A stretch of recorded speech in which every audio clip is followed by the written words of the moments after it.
Третий сезон прошел под знаком освоения сценического имиджа, звука и видеоэффектов и мизансцен, которые позволили ощутить в индивидуальном исполнении попадание в некий театральный продукт. Каждая законченная композиция — это и отсылка к прошлому, и гибкость во временном пространстве, приправлена техническим коктейлем из светового решения и хореографических кульбитов.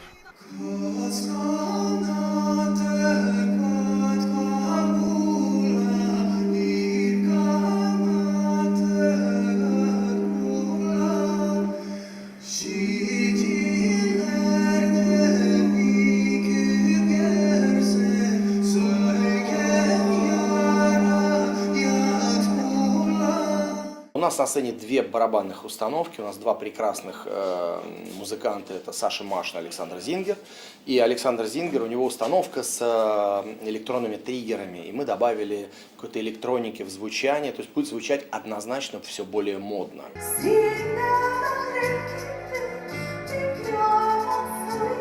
Президент Татарстана присутствовал на заключительном концерте. Это миссия и вклад в интеграцию вокального исполнительского наследия республики в мировое культурное пространство, как и внимание к планке качества, заданной командой во главе с продюсером проекта, директором театра оперы и балета имени Джалиля Рауфали Мухамедзяновым. Песня называется «Уракши кыз», песня про девушку-жницу. На самом деле наряд не совсем, может, подходит, но и я могу провести такую параллель рассвета, солнца, что-то такое яркое, светлые помыслы, светлые мысли. В Карнеги-холл мы поедем в Алагирса. Я думаю, что это обязательно этот проект осуществится, и мы покажем свою татарскую культуру.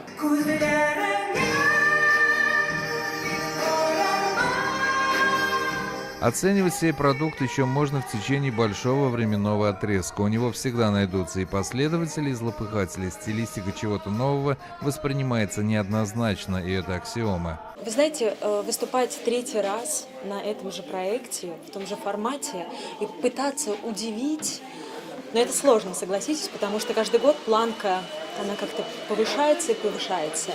О чем конкретно будет номер, я не стану разглашать всех наших секретов.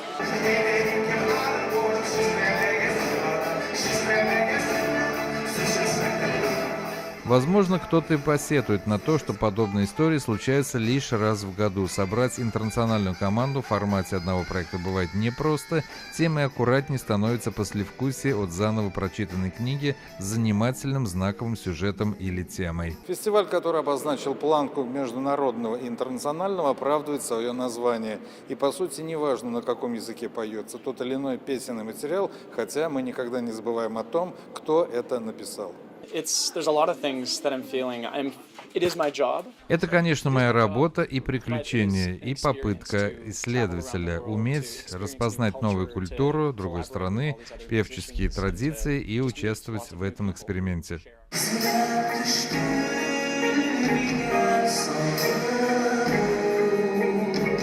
Дмитрий Пиаваров, Дмитрий Рыженко, телеканал «Эфир».